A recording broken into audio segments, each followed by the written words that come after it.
ঢাকাতে মানুষ খুব শখ করে আসে না, একান্তই খুব প্রয়োজন ছাড়া কেউ কিন্তু ঢাকাতে আসে না, কারণ ঢাকা শহর অনেকের কিন্তু পছন্দের তালিকায় নাই। যাই হোক, আসসালামু আলাইকুম, সবাই কেমন আছেন? আশা করি খুব ভালো আছেন। আলহামদুলিল্লাহ, আমি অনেক অনেক ভালো আছি। বাড়ির থেকে মা বাবা বোন হঠাৎ করেই তারা দুদিন আগে ফোন দিয়েছিল তারা ঢাকাতে আসবে, কোনো একটা কাজে তারা আসবে। তো খুব ভোরে পৌঁছাইছে, মানে রাত্রের ট্রেনে আসছে। আর আমি যেহেতু মতিঝিলে থাকি, তো ট্রেনে আসলে আমার বাসার সুবিধা, তো ভোরে তারা পৌঁছে গেছে বাসাতে।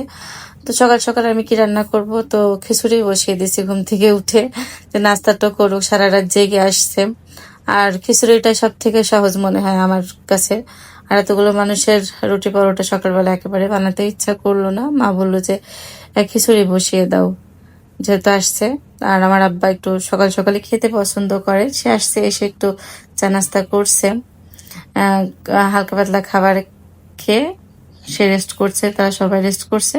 কিন্তু মা কিন্তু রেস্ট করেনি, মা সবকিছু আমাকে কেটে গুছিয়ে দিল। এটাই হচ্ছে মা, সারা রাত জেগে আসছে।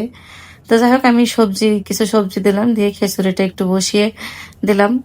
আমি রান্না করব, রান্না করে ধুয়ে আবার একটু আব্বার সাথে করে ভাবছি একটু বাজারের দিকে যেতে হবে। আপনাদের ভাইয়ের সময় নেই, সে আমাকে বাজার করে দিতে পারেনি। যাই হোক, খিচুড়িটা আমি মাখিয়ে সমস্ত মশলা দিয়ে সবজি দিয়ে মাখিয়ে বসিয়ে দিলাম। আর মা সবসময় আসার সময় পিঠা নিয়ে আসে, কয়েক রকমের পিঠা সে বানিয়ে নিয়ে আসছে। তো আমি জিজ্ঞেস করলাম যে পিঠা তোমাকে কে বানিয়ে দিয়েছে, তুমি কেন তো পিঠা নিয়ে আসছো?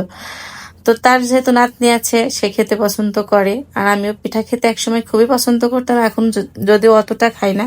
একটা সময় ভীষণ পছন্দ করতাম পিঠা খেতে, পিঠা আমার খুবই পছন্দের খাবার। আর আপনাদের ভাইয়াও পছন্দ করে। তো মা নিয়ে আসছে, খুব ভালো লাগছে।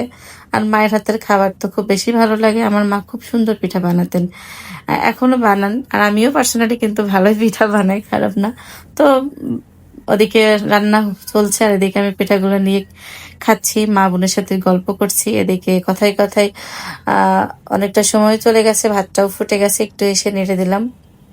আর আমার মিষ্টি বুড়ির হচ্ছে একটাই সমস্যা, সে ডিম ভাজি খেতে চায় না, সে ডিমটাই খেতে চায় না। তো তার জন্য আমি কিছু করি বা না করি, খিচুড়ি রান্না করলে আমাকে মরিচ ভর্তা করতেই হবে, সে আমাকে তো বলেই রাখছে। যাই হোক, আমি লবণটা একটু দেখলাম, দেখে একটু কম কম মনে হলো, তা আমি আবার ভাতে একটু লবণ দিয়ে একটু নেড়ে দিয়ে দিলাম। একটু তাড়াতাড়ি করতেছি, বাসায় আজকে আবার মেহমান আসবে। তো পরে আবার মা যেহেতু গ্রাম থেকে আসছে, অনেক কিছু নিয়ে আসছে, তো সেগুলোই খুলতেছিলাম। কিন্তু খুলতে যে এত বিরক্ত লাগতেছিল, আমার একটা ভাই আছে, যত মানে কি বলবো, বিরক্তিকর কাজ সেই করে। সে তার দিয়ে বাঁধছে, জীবনে কখনো কেউ শুনেছেন যে তার দিয়ে বস্তার মুখ বাঁধে? সে হাতের কাছে যা পায় তাই দিয়ে। তো যাই হোক, এটা মানে খুলতে আমার অনেক সময় লাগে। আর মাকে বলেছিলাম যে একটু কচুর শাক নিয়ে আসবা আমার জন্য, আমি ঢাকার থেকে কোনো কচুর শাক কিনে খাই না।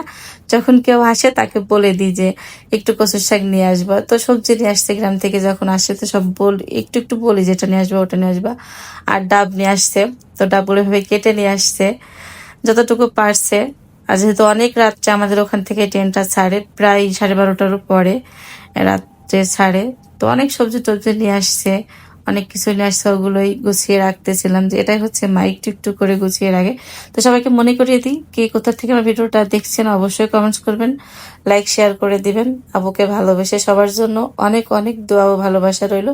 এদিকে একটা বেগুন পোড়াচ্ছে, আব্বাকে কিছু মানে কয়েকটা রুটি বানিয়ে দিব, সে বলতেছে তার খিচুড়ি খেতে ইচ্ছা করতেছে না, এই জন্য বেগুনটা পোড়ালাম। তো সবাই ভালো থাকবেন, সুস্থ থাকবেন। আজকের মতো ভিডিওটা এখানে শেষ করে দিব। এই তো আব্বাকে নিয়ে একটু আগে বললাম যে বাজারে যাব, তো বাজারের উদ্দেশ্যে রওনা হয়েছে।